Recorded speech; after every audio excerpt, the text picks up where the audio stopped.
채용 공고에서 무슨 일을 할지 알려주지 않았어요. 그냥 무분별하게 스펙을 많이 쌓으면 됐어요. 하지만 NCS 채용에서는 당신이 들어와서 할 일은 이런 거야를 명확하게 알려줘요.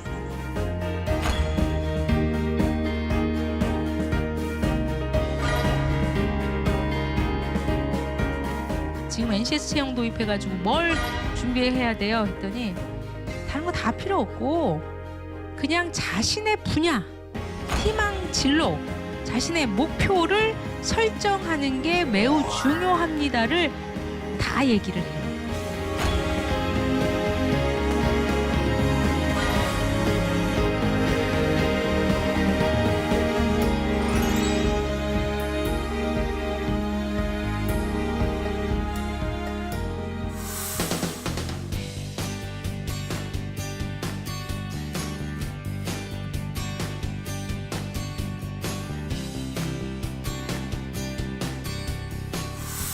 자, 오늘은 NCS가 뭔지, 여기 NCS를 아시는 분들도 계시고 모르시는 분들도 계시고, 여기는 뭐 시험도 한번 봐보셨다고 하고 뭔가 이렇게 좀 맛을 아시는 분들도 계실 텐데, 전체적으로 다시 한번 지금 리뷰를 할 거고요. 국가가 이 컴피턴시라는 것은 기업에서는 역량이라고 써요. 역량. 저 사람 역량 있네 없네. 역량이라고 하는 것은 아까 얘기했듯이 아주 우수한 성과자, 일 잘하는 사람의 행동들을 뽑아내는 거거든요. 국가 차원에서도 마찬가지예요. 마찬가지인데 그것을 꽉 우수한 사람만 우리가 국가에서는 케어할 수가 없고, 남녀노소 모든 국민들이 일할 수 있게끔 만들어줘야 되기 때문에 용어를 역량이라는 표현 안 쓰고 이제 능력이라고 쓴 거고요. S는 스탠다드, 기준인데 각 부문, 산업 부문별, 기계 분야, 철강 분야, 뭐 금융 분야, 서비스 분야, 사업 관리 분야, 뭐 경영 분야, 각 부문별, 그리고 수준별. 아까 NCS 수준이 몇 수준이라고 했죠? 1에서 8수준. 적어도 처음 일하는 사람은 한 1수준, 그다음에 사원, 과장, 부장, 뭐 차장, 부장, 임원으로 해가지고 이게 수준을, 이 수준에는 이런 능력이 필요해라고 커리어 패스를 제공한 자료입니다. 자료. 근데 꼭 이대로 해야 한다? 그건 아니에요. 우리나라가 320만 기업이 있는데 어떻게 기업 하나하나에 NCS가 맞겠습니까? 그냥 국가에서 제공 하나의 데이터베이스인 거예요. 자료인 거예요. 그것을 여러분에 맞게끔 모디파이를 하던, 여러분에 맞게끔 커리어 패스를 바꾸던, 컨설팅을 받아서 바꾸던, 본인 스스로 한번 설계를 하던, 그거는 뭐 본인 자유겠지만 이것은 하나의 참고 자료라는 거라고 생각하시면 돼요. 자, 이제 NCS는 어떻게 구분을 하냐? NCS는 전체 이제 한 24개 분류로 만들었어요. 24개 분류는 뭐 내가 맘대로 그냥 내가 좋아가지고 만들었다? 이건 절대 아닙니다. 24개 분류는 우리나라 이제 여러분들이 취업을 하면 고용보험 기금을 사업주도 내고 사장님도 내고 여러분들 내거든요. 고용보험 기금을 돌리는 분류 체계가 한국 고용직업 분류인데, 한국 고용직업 분류의 그 분류 체계의 중분류를 따서 이제 NCS 대분류를 연결을 시켜놨어요. NCS는 전체 뭐 몇 개 개발됐다 할 때 847개라는 것은 아까 대분류, 중분류, 소분류에서 세 분류를 우리가 뭐 몇 개 개발됐다고 하는데, 가장 기본적인 단위는 이 세 분류 안에 능력 단위라고 있어요. 능력 단위. 아, 난 디자이너가 될 거야. 특히 시각 디자이너가 될 거야. 그럼 막연하게 시각 디자이너 멋지게 TV에 나와가지고 이 모습만 보고 꿈꾸었고 그냥 디자인학과 가서 디자인학 개론, 무슨 개론 이런 것보다는 실제 시각 디자인을 하려면 디자인 리서치도 할 줄 알아야 되고, 전략 수립도 할 줄 알아야 되고, 뭐 아이디어도 할 줄 알아야 되고, 디자인 개발도 할 줄 알아야 되고, 뭐 프레젠테이션도 할 줄 알아야 되고, 이런 식으로 시각 디자인 프로젝트 기획, 시각 디자인 프로젝트 뭐 이제 이런 식 실제 그 분야에서 필요한 능력들을 조각 나서 제시한 자료가 사실은 능력 단위예요. 이게 우리나라에 한 12,000개가 있어요. 12,000개. 자, 내가 나중에 창업을 하고 싶어요. 그럼 창업을 하려면 내가 내 분야 뭐 예를 들어서 IT 분야에서 창업을 하고 싶어. 근데 IT만 전문가라고 해가지고 창업할 수 있는 게 아닙니다. 홍보 쪽의 능력 단위도 한번 공부해야 되고, 그다음 마케팅 쪽도 하나 갖고 와야 되고, 재무 쪽도 하나 저쪽에서 한번 갖고 오고, 회계 쪽도 알아야죠. 그리고 내가 사장님이라면 인사 직원들을 관리하려면 인사 관리도 할 줄 알아야 되고 등등. 옛날에는 꼭 그 분야에 전공을 해야 된다 말아야 된다 굉장히 지금 이제 스트릭하게 갔다 한다면, 지금은 유연하게 내가 클릭해가지고 이 능력을 키울 수 있도록 그때그때 수요에 맞게 환경 변화에 맞게끔 다양하게 여러분들이 활용할 수가 있는 거예요. 우리나라 능력 단위가 한 12,000개가 현재 개발되어 있다는 거. 뭐 구체적으로 여러분들 클릭해서 보시겠지만 그 능력 단위 하나에는 법 코드가 다 들어가 있어요. 앞으로 우리 교육 체계를 어떻게 바꾸려면 여러분들이 이 학교에서 배운 그 능력 단위를 명확하게 관리 시스템에 올리면 다른 데에서는 그거를 배웠다는 것을 인정하기 때문에 굳이 중복적으로 배울 필요가 없어요. 옛날 같으면 이쪽에서 배운 거 다른 데서 뭐 해주나요? 아니죠. 또 똑같은 거 돈 내고 또 배워야 돼. 근데 이 그 교육 컨텐츠들을 다 지금 중간에서 이제 국가에서 관리를 한다면 코드명으로 관리한다면 아 옛날에 얘는 한 이 수준의 시각 디자인 짜리는 패스했네. 오케이. 이건 인정하고 그 다음 수준으로 배울 수 있도록 이 교육 과정이나 이런 부분을 퀄리티를 컨트롤할 수 있도록 하는 그게 이제 사실은 향후 방향이지만 어찌됐든 능력 단위별로 다 코드가 다 있어요. 그리고 능력 단위 명이 있고 명칭이 있고 이게 뭔지 정의가 돼 있고 그다음에 그것을 구성하는 요소들이 있고 실제 여러분들이 앞으로 취업에 필요한 것은 수행 준거라고 있습니다. 능력으로 아까 제일 처음에 얘기할 때 능력이 뭐라고 했어요? 그 사람의 행동으로 나타나야 된다고 했지 않습니까? 그 수행 준거라는 게 그 사람의 행동 하나하나의 행동들을 모아놓은 자료예요. 자, 이 분야에서 일을 하려면 나는 어떻게 기획을 해서 어떤 것을 참고해가지고 향후에 뭘 제출할 수 있다 하면서 관찰 가능한 행동 동사로 쭉 나열한 자료가 수행 준거예요. 여러분들 홈페이지 보시면 그 수행 준거를 보시면 돼요. 다만 여러분들이 1에서 8 수준을 다 볼 필요는 없고요. 적어도 입직자 수준이기 때문에 한 1에서 2, 3 수준 정도 그 수준의 능력 단위의 수행 준거를 봐서 과연 내가 이 행동을 할 수 있을까 없을까? 그럼 내가 뭐가 부족하지? 그리고 이 행동을 하는 데 있어서 내가 어떻게 노력을 해야지? 그 과정을 자기소개서에 쓰시고 그 과정을 나중에 면접에서 하시면 돼요. 경청이다. 경청 능력 남들이 얘기할 때까지 끝까지 한번 들어보고 그 듣는 거에 있어서 반응을 할 수 있는 능력이라고 한다면 과연 내가 남들이 얘기하는 데까지 끝까지 내가 참아본 적이 있을까? 중간에 막 답답해가지고 혹 치고 들어간 적은 없을까? 남들이 할 때까지 나는 심호흡을 3번을 해가지고 그 경청 능력을 키우는 데 있어서 내가 이런 노력을 했다. 그런 과정들을 여러분들이 소중하게 생각하고 하루하루 습관화될 수 있도록 해야 되고 그 습관화된 그 과정을 또 자기소개서는 향후에 다른 사람 앞에서 자랑을 할 필요가 있는 거죠. 머릿속에서 경청 시험 봐가지고 100점 맞았다. 이게 아니라 실질적으로 내가 경청 능력이 얼마큼 키워졌는지 그것을 여러분들이 이제 관리를 할 필요가 있는 거죠. 근데 어떻게 행동해야 되는 걸 난 이제까지 몰랐다라고 한다면 앞으로 NCS의 그 행동들을 다 모아서 책상에 붙여 놓으세요. 나는 디자인 쪽에서 디자인 쪽 일을 하고 싶은데 디자인 하려면 이런 능력이 필요하네. 이런 행동들이 필요하네. 과연 내가 오늘 이런 행동을 할 수 있도록 내가 어떤 노력을 했을까? 그러시면 굉장히 도움이 될 것 같습니다. 자, 그 수행 준거가 어떻다? 예를 들어서 문서 작성이다. 그럼 너 문서 작성할 수 있어? 없어. 아, 나는 옛날에 문헌학 개론이 들어가지고 할 수 있어요. 그게 될 것 같아요. 개론 들은 건 수업 들은 건 들은 거고 실제 문서 작성하려면 뭐라고 해야 돼? 그 기한할 줄도 알아야 되고 자료도 조사할 줄 알아야 되고 정리도 할 줄 알아야 되는데 실제 문서 기한 자료 조사하기라는 것을 클릭했더니 이건 3수준짜리예요. 문서 기한을 위해 필요한 자료를 파악할 수 있다. 과연 내가 기한을 위해서 필요한 내가 리포트를 쓰는데 이와 관련된 자료들을 홈페이지를 어떤 홈페이지를 보고 관련된 무슨 자료들은 내가 어떻게 파악하지? 그래 파악할 수 있을까 없을까? 나는 한 중간 정도인데 향후에는 잘할 수 있도록 내가 노력해야겠네.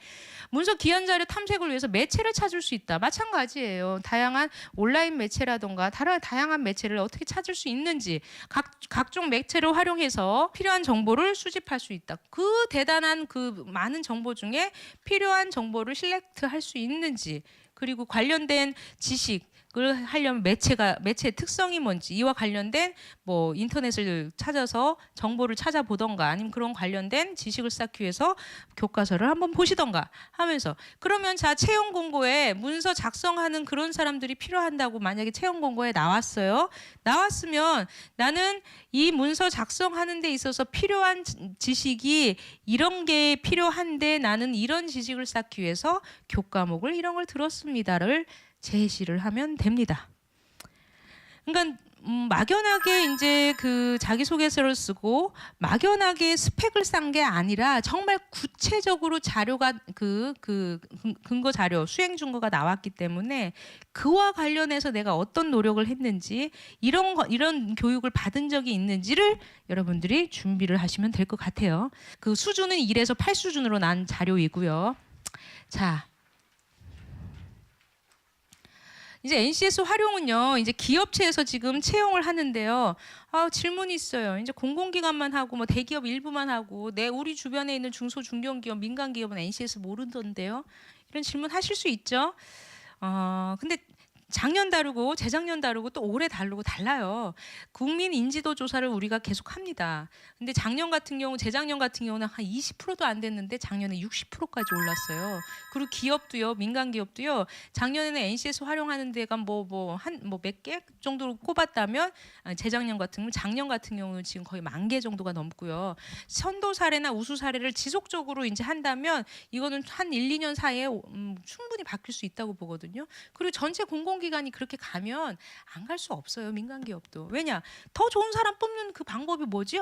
공공기관? 우리보다 더 훌륭한 공공기관이 저렇게 뽑네? 그런데 더 만족하고 더 좋아라 하네? 그럼 우리도 그 제도 도입하지 안 도입하겠습니까? 옛날에 스펙 위주로 그냥 다 똑같은 일렬적으로 똑같은 이력서 보고 사람 뽑는 것보다 정말 내가 필요한 사람을 뽑는 데 있어서 더 효과적이라고 판단을 하면 민간기업은 알아서 해요. 그거는 조금만 더 기다려 주시면 지속적으로 이제 국가 차원에서 노력을 할 거고요. 그다음 교육훈련기관, 교육제도 어떻게 바뀐다? 안 바뀌어요. 막 바꾸라. 이제 앞으로 4차 산업혁명이다. 문제 해결 능력이 중요하다. 프로젝트 학습을 계속해라 해도 안 바뀝니다. 경영학계로 경제학계로는 진짜 30년을 똑같이 강의해도 교수님 이러요. 제일 안 바뀌는 데가 대학인데. 근데 지금 실제 인력의 수요 시장, 이 기업체에서 우리 이제 문제 잘 푸는 애 필요 없어. 문제 잘 해결하는 애가 필요해라고 계속 이제 시그널을 주면 대학에서도 어쩔 수 없이 지금 바뀔 수밖에 없는 구조라는 거예요. 특히 이제 사람이 없어요. 학령기 인구, 학생 수도 줄고요. 앞으로 지금 초등학생 애들이 대학교 들어가려면요, 오히려 대학이 팡팡 놀아서 우리 대학으로 오세요. 이런 이제 상황이 벌어집니다. 그런 지금처럼 옛날 배 두드리면서 취업은 지네들 알아서 해야지 내가 어떻게 애들 취업까지 신경 써라고 할 때는 아니다라는 거죠. 그러니까 교육훈련 기관을 바꿀 수 있도록 지금 NCS 채용이나 NCS가 역할을 할 거고요. 자격증 아까 보셨죠? 그럼 말씀드렸죠. 능력 중심 채용. 여러분들이 많은 사람 불만을 NCS 돌아와가지고 사교육 비용이 100만 원 더 늘었어요. 막 이러는데요. 아이고 솔직히 한번 보십시오. 옛날에 무분별하게 토익 점수 공부하는데 매달 30만 원씩 공부 안 합니까? 그것을 오히려 토익 점수 이제 그만 공부하고 한 700점 했으면 그만하고 그것을 제대로 네가 앞으로 쓰일 수 있는 거 공부하라는데 이게 뭐 이렇게 문제인지. 그러니까 옛날에 스펙도 어차피 토익 점수도 준비하고 학점 이런 거 관리를 했어요. 그리고 취업을 위해서 교육 수강도 했어요. 근데 한 130만 원이 평균적으로 쓴대요. 근데 이거를 무분별하게 해서 이게 나중에 쓰이기만 한다면, 나중에 직장 생활에서 진짜 도움만 된다면 그게 아깝겠습니까? 하지만 그게 도움 안 된 채로 그냥 이게 흘러간다니까요. 단지 그 취업 문을 넘기 위한 이 도구라는 것은 너무 국가사회적으로 낭비죠. 이 청년들이 빨리빨리 일을 하고 이렇게 경제 활동을 해야 하는데 맨날 지금 도서관에서 그거 한다는 거 엄청 큰 낭비인 거예요. 근데 이것을 이제 그만하고 너무 많은 거 요구하지도 말자. 그냥 이쪽에서 이제 그 필요로 하는 그 부분을 명확하게 미리 알려주고 그 부분을 준비하는 사람들을 뽑게 하자라고 도입한 겁니다. 그래서 이제 NCS가 도입이 됐는데 사실 청년들은 아무리 스펙을 쌓아도 갈 데가 없다고 그랬고 기업은 기업대로 사람은 많은데 참 누굴 뽑아야 될지 잘 모르겠어. 이렇게 됐어요. 교육과 기업의 미스매치가 엄청 컸어요. 근데 선진국 같은 경우는 독일이나 다른 데는 아예 기업에서 훈련 기준을 만들어요. 우리 이런 애들 필요해 하면 바로 학교에서 그래 우리 그렇게 키워줄게 하라면서 학교와 기업의 미스매치가 없는 나라이거든요. 근데 우리나라는 너무너무 따로따로 놀았어요. 학교는 학교대로 그냥 내 갈 길 갈 거야. 기업은 기업대로 그래 넌 해라 내가 다시 재교육 시켜줄게 이제 이런 식으로 계속 각각 놀았다는 거죠. 이런 시간 낭비, 모순남, 돈 낭비 엄청났어요. 신입사원 교육하는데도 거의 1인당 18.3개월 그리고 교육 비용도 1인당 6천만 원 정도 됐습니다. 이게 국가 사회적으로 얼마나 낭비겠습니까? 자, 이것을 줄이기 위해서 기업과 학교의 미스매치를 연결하는 브릿지 역할로 NCS가 도입이 된 거예요. 그리고 아까 얘기했듯이 뭐 결혼만 다 하면 다 돼가 아니에요. 결혼 생활을 잘 유지할 수 있도록 취업만 하면 나는 성공했어. 그게 아니라는 거죠. 취업 생활을 잘해서 성공적으로 직장 생활을 할 수 있도록 알려줘야 되는 거예요. 무조건 그냥 나는 스펙을 쌓았으니까 사람들이 나 인정해 줄 거야가 아니라 이 조직 내에서 정말 팀장이 뭘 원하는지 주변 사람들이 뭘 원하는지 명확하게 알고 그러니까 시키는 거 요거 시키면 요것만 하는 사람이 있어요. 이 전체를 잘 보고 알아서 이것을 착착하는 사람이 있고 윗사람들은 상사들은 누굴 더 좋아하겠습니까? 정말 전체적인 그런 뭐 이제 조직의 목표나 시스템을 잘 이해하고 자기가 어떤 역할을 할지 알아서 착착착착 챙겨주는 사람이 더 중요하지 않습니까? 근데 알아서 착착착착 챙겨주는 것을 팀장도 얘기를 안 해요. 근데 알아서 해주겠지. 하지만 이거를 이제 알려줘야 된다는 거예요. 야, 너가 들어왔을 때는 요런 행동을 해야 돼. 그래서 그게 어디서 나온다? NCS에 나온다니까요. 그 자료들이. 그래서 그렇게 미리 알고 들어가자 이거예요. 직무 부적합 때문에 지금 퇴직하는 게 굉장히 많으니까. 그러니까 과도한 스펙 중심의 채용 문화에서 정말 그 분야 필요한 직무 능력 중심으로 지금 바뀌고 있습니다. 대기업 또 가요. 공기업 갑니다. 그다음에 지방 공기업 가요. 민간도 지금 슬슬 가요. 전체적으로 지금 같이 가고 있다는 거. 그래서 허수 지원자도 줄었다. 신규 직원 중도 퇴사의 이직률도 줄었다. 채용 인원 직원들 만족도도 높다. 이제 이런 효과들이 계속적으로 나오고 있습니다. 자, NCS 채용에서는 뭐가 바뀌냐? 채용 공고, 서류, 필기, 면접 동일해요. 옛날이라고 해가지고 NCS 채용 도입했다고 해가지고 그 채용 프로세스가 달라진 건 전혀 없습니다만은 하나하나 요소들이 굉장히 많이 바뀌었어요. 채용 공고 뭐가 바뀌었다? 옛날에는 그 채용 공고에서 무슨 일을 할지 알려주지 않았어요. 그러니 아이들은 내가 저 분야에서 무슨 일을 하지를 준비하지 않았죠. 그냥 무분별하게 스펙을 많이 쌓으면 됐어요. 하지만 NCS 채용에서는 당신이 들어와서 할 일은 이런 거야를 명확하게 알려줘요. 자, 여러분들이 출제 시험 볼 때도 야 시험 범위가 뭐야? 시험 범위가 뭐야? 알고 준비하는 거하고 모르고 준비하는 거하고 뭐가 도움이 되겠어요?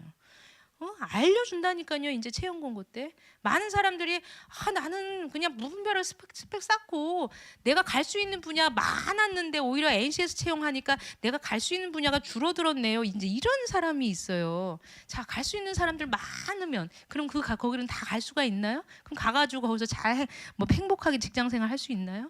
막연하게 이제 인생을 그렇게 꿈꾸면 안 됩니다. 정확하게 명확하게 정말 이제 나는 어떤 분야에서 일을 해야겠다. 나는 교육학을 했으니까 교육 분야에서 HRD나 저는 평생학습을 통해서 내 능력을 발휘하겠다. 나중에 진짜 교육 분야에 창업을 할 수 있을 정도의 그런 마인드로 이제 준비를 하라는 거예요. 직무 전문성을. 그러니까 진짜 내가 남 밑에서 일을 안 해도 때려치고 나 한번 창업할 거야 그 정도의 그런 각오로 여러분들이 공부를 하고 스펙을 쌓아야 되는데 그게 뭐 무분별하게 남들이 준비한 토익 점수 잘 본다고 해서 되겠습니까? 명확하게 이 분야에서는 어떤 능력이 필요한지를 명확하게 알고 준비하라는 거예요. 그리고 이제 서류가 바뀌어요. 서류. 옛날 여러분들 이력서 한번 보셨어요? 이력서 하나 붙이려면 사진 붙이려면 여러분들 진짜 성형까지 하지 않습니까? 그리고 사진 이쁘게 붙이려고 막 메이크업 받고 옷 뭐 어쩌고 하고 사진도 되게 비싼 사진 받고 그거 이제 그만하자 이거예요. 그리고 어느 학교 어느 학과에 뭐 나는 종교가 뭐고 취미가 뭐고 뭐 키가 뭐고 체중이 뭐고 아버지 뭐 직업이 뭐고 난 집이 자산인지 아파트인지 뭔지 차가 있는지 없는지 뭐 이런 것까지 물어봐요. 오늘 보니까 무슨 SS 계정까지 물어보고 막 그랬다고 했다는데 그게 뭐 과연 내가 일하는 거 뭔 상관인데. 그런 거 개인 신상적인 거 진짜 최소화하고 정말 아까 채용 공고에 뭐가 나온다? 실제 이제 그 출제 범위 소위 말하면 그 분야에서 이런 일을 하는 사람이 필요합니다라고 공개한 그거에 맞게끔 나는 요 일을 하는 데 있어서 이런 교육을 받아봤어요. 나는 이 행동을 하는 데 있어서 난 이런 경험이 있어요. 나는 이런 어려운 상황에서도 이렇게 극복을 했어요라고 서류 전형이 굉장히 클리어해 주죠. 개인 신상적인 거는 최소화하고 직무와 관련된 거를 쓸 수 있도록 자격증 필요 뭐 없다 이거 아니에요. 자격증도 그의 그 직무에 맞는 자격증 자랑할 필요가 있어요. 그건 꼭 이제 뭐 써야죠. 핵심 스펙이죠. 핵심 스펙. 이제 필기가 이제 여러분들의 그 문제일 텐데, 처음에는 사실은 제대로 된 능력을 판단하려면 사람 진짜 일주일 동안 한번 같이 생활을 해보고, 저 사람이 지나가는 휴지를 줍는지 없는지, 일어났을 때는 어떤 얼굴인지, 어떻게 반응을 하는지, 이런 걸 다 관찰을 해야 사실은 제대로 된 그 사람의 능력을 평가하겠죠. 근데 그 많은 사람들 취업 지원율이 1000대 1 이런, 어떻게 그 사람들을 다 면접으로 걸러냅니까? 그러니 공공기관에서도 이 필기는 안 볼 수가 없다는 거예요. 그래서 필기들을 못 없앴어요. 그냥 필기는 이제 기존처럼 가되, 기존에 가만히 보니까 기존에도 필기 시험 봤지 않습니까? 그게 인적성 검사라는 거예요. 인적성 검사를 봤더니 굉장히 탈맥락적, 그러니까 전혀 쓰이지도 않는 그냥 머리 수준의 암기 중심의 짧은 시간에 많은 문제를 풀면 얘가 인성이 좋다? 라고 판단할 수 있는 그런 문제들이 많았다는 거예요. 그럴 바에는 직업기초능력이라고 NCS에서 과연 공통적인 인성 부분, 직업인이라면 누구나 갖춰야 될 그거를 보자. 자, 그래서 요즘에 사교육 시장에서 엄청 뜨는 게 이제 직업기초능력인데, 제가 NCS 채용으로 들어온 친구들한테 뭐 준비했어요? 네, 물어보니까 문제집을 하나 사서 공부를 했어요. 이거 굉장히 많더라고요. 그러니까 어찌됐든 필기 시험이기 때문에 유형을 파악하는 데는 필요하대요. 문제집 하나 정도는. 다만 제가 이제 저도 사교육 시장 하도 많아가지고 한번 이렇게 슬쩍 가서 봤더니, 그냥 쪽집게식으로 요거는 이거 아닙니다, 이런 문제는 이거 제껴요, 뭐 이런 식으로 요령을 키우더라니까요. 절대 그렇게 해가지고 여러분들 직업기초 능력이 키워지는 게 아니에요. 기본적으로 국영수, 과, 요즘 이제 초, 중, 고, 대를 받으면 직업기초 능력은 다 있는데 그게 오거나이즈가 안 되는 거예요. 과연 내가 의사소통 능력이 있다고 하려면 내가 어떻게 행동을 해야 할지, 아까 얘기했던 경청 능력이 있다고 한다면 경청 능력을 어떻게 행동을 해야 될지를 잘 몰랐어요. 하지만 NCS에 있는 그런 게 그 직업기초 능력 그 과제를 보면, 이렇게 행동을 해야 되는구나를 알려준다는 거죠. 그 행동을 할 수 있도록 여러분들이 이제 스스로 노력하면 되는데, 다만 이 필기 시험이라는 것 때문에 여러분들이 또 다른 시험 문제라고 생각을 하는데, 어제 그 컨설팅 기관에 물어봤어요. 그 문제를 내는 사람한테. 기존 인적성하고 뭐 직업기초 능력 평가하고 뭐가 다릅니까? 진짜 다릅니까? 뭐 이제 그러니까 일단은 기존 인적성 점수가 높은 아이들의 직업기초 능력이 점수가 높대요. 다만 기존 인적성은 아까 얘기했듯이 직무 상황이 안 들어간대. 그냥 뭐 옛날 문학 뭐 이런 다음 중 뭐 예를 들어서 뭐 이런 책을 쓴 사람은 뭐 하여튼 그냥 우리가 일상적으로 옛날에 그 스펙 위주로 대학 수학 능력 공부할 때 그런 공부 인적성 검사가 나왔다면, 이제 지금은 직업기초 능력은 그 기업, 공공기업 한전이면 한전의 내규를 갖고 와가지고 그 내규에 맞는 상황에 따라서 문제를 푼다던가, 아니면 어찌됐든 그 직무, 자기가 들어가고자 하는 그 직무 상황이 이렇게 버무려졌대요. 그래서 이제 문제가 나온다고 하더라고요. 그것을 아느냐 모르느냐가 굉장히 중요합니다. 문제집 하나 딸랑 달달달 외울 게 아니라 정말 자기가 가고자 하는 분야의 홈페이지를 가가지고 여기에서 사업이 뭔지, 어떤 뭐 일을 하는지를 명확하게 아는 게 더 우선적인 거예요. 그래서 다시 정리하자면, 일단은 유형을 익숙하게 하는 데는 문제지 같은 거는 필요하다고 채용 합격자들은 얘기를 해요. 문제지 하나 필요하죠. 다만 사교육 시장 30만 원, 40만 원 가서는 별 도움이 되지 않을 거다. 결국은 그거 쪽집게로 가르쳐 주는 거, 그거 굳이 하지 말라. 오히려 NCS 홈페이지에 있는 문제 유형 샘플이라던가, 사실은 문제집 말고 그 샘플만 다운 받아서 보셔도 돼요. 그렇게 합격한 애들도 많지만 하도 불안해하니까 문제집 뭘 사야 돼요, 뭐 다 비슷비슷한 것 같던데요. 제가 이렇게 보니까 그런 거 뭐 하나 정도는 여러분들이 유형을 익숙해 하는데 도움은 되지 않을까 싶습니다. 자, 이제 면접에서 봤죠. 면접 옛날에 단편적으로, 야 너 여기 왜 들어왔어? 그러면 애들이 막 달란맛 똑같아요. 나 여기 들어오기 위해서 옛날부터 뭘 했고 뭐고, 저는 반장을 했고 리더십이 있고 어쩌고 막 한다고, 그거죠. 뭐 어쩌라고. 애들이 다 똑같으니까 결국 면접관이요, 나중에 아휴 저렇게 생긴 애들은 내가 경험해 보니까 이래.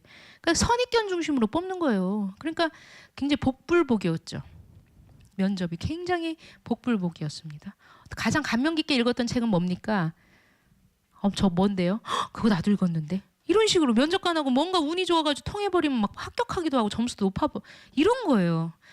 이제 이거 이제 너무 객관적이지 않다. 이거 지양하고 그만하고 아까 채용 공고에 나오는 그 일들을 행동하기 위해서는 NCS에 행동 지표들이 쭉 있지 않습니까?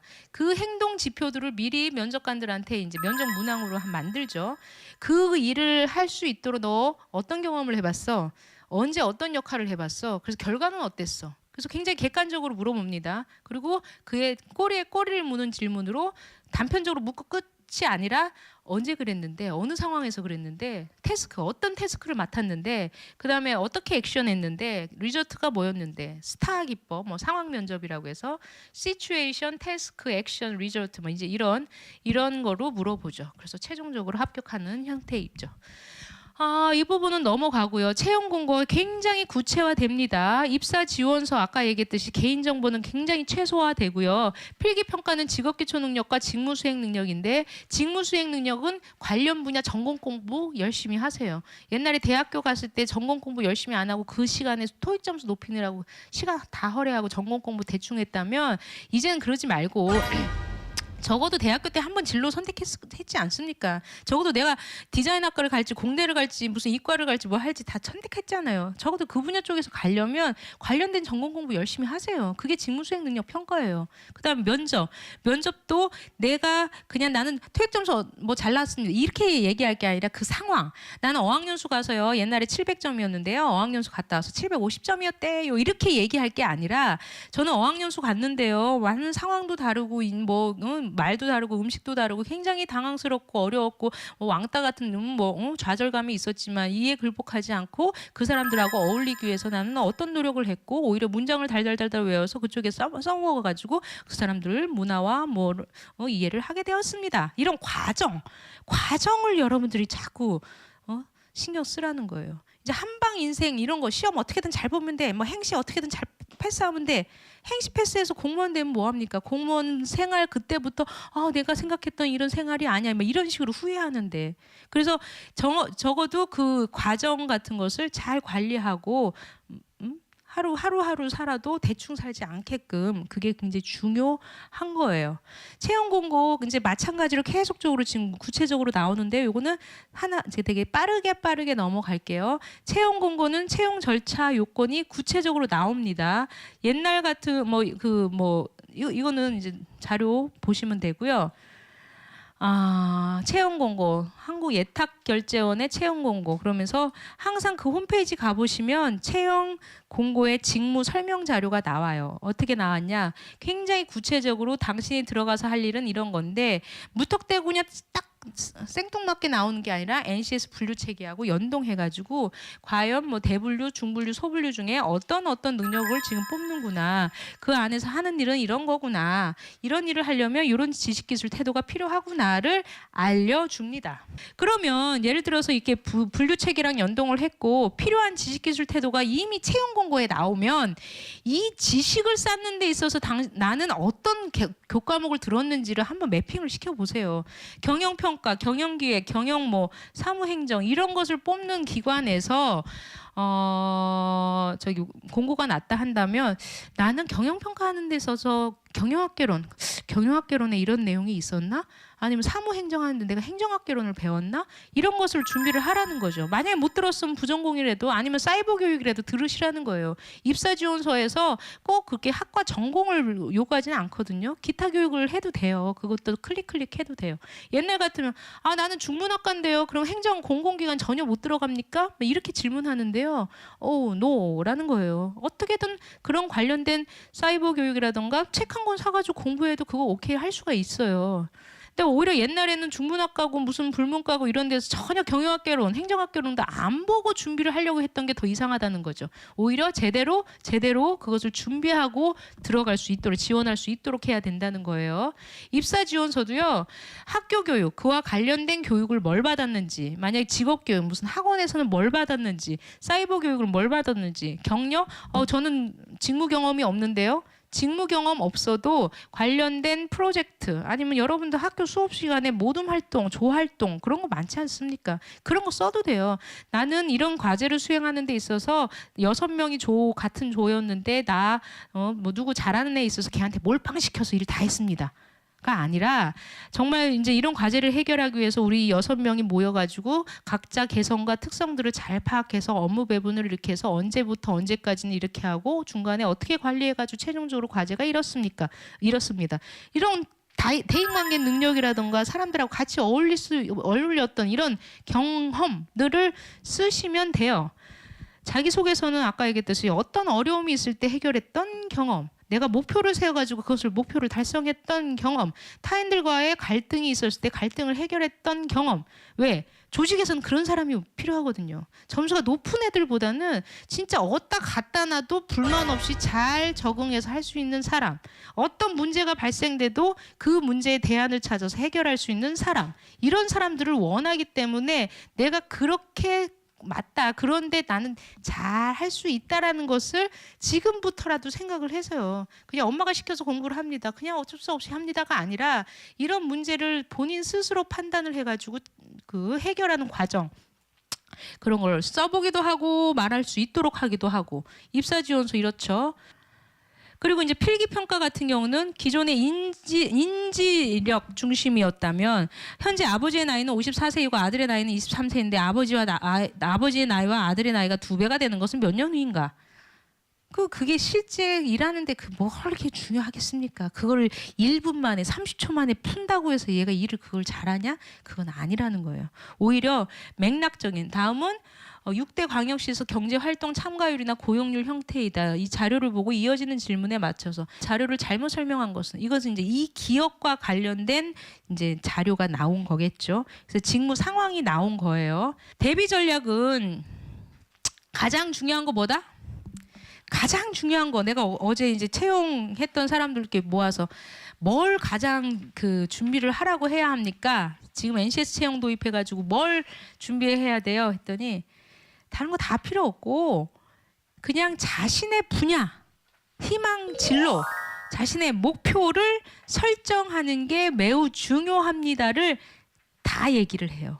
제가 지금 3년째 지금 NCS 채용 취준생들 만나보고 강의를 하고 하면 일단 목표가 없는 애들은 막 불만이 엄청 많아요. NCS 또 뭔데 이것도 준비해야 돼? 그러니까 옛날처럼 불필요하게 스펙을 쌓던 애들은 이것도 또 하나의 스펙인 거야. 그리고 어떻게든 이것만 준비하면 뭔가 될 것 같은 그런 막연한 생각. 그건 이제 그만하자 그거. 그리고 적어도 자기가 어떤 분야를 준비하겠다고 목표를 세운 애들은 오히려 이걸 수월하게 반응을 합니다. 토익 점수 이제 그만해도 되겠네. 오히려 이쪽으로 저기 노력해도 되겠네라고 하면서 희망 진로를 명확하게 준비를 하시는 게 중요하고요.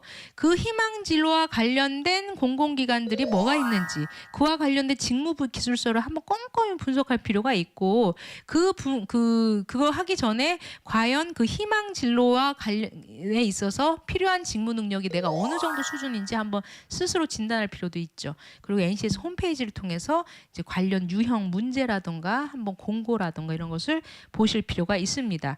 자, 희망 진로를 찾기 위해서는 NCS 홈페이지에 학습 모듈을 검색해가지고 내 분야, 교육 분야면 교육 분야, 법률 분야면 법률 분야, 무슨 서비스 분야는 서비스 분야 이것을 검색해서 스스로 능력 단위까지 다 한번 검색을 해보세요.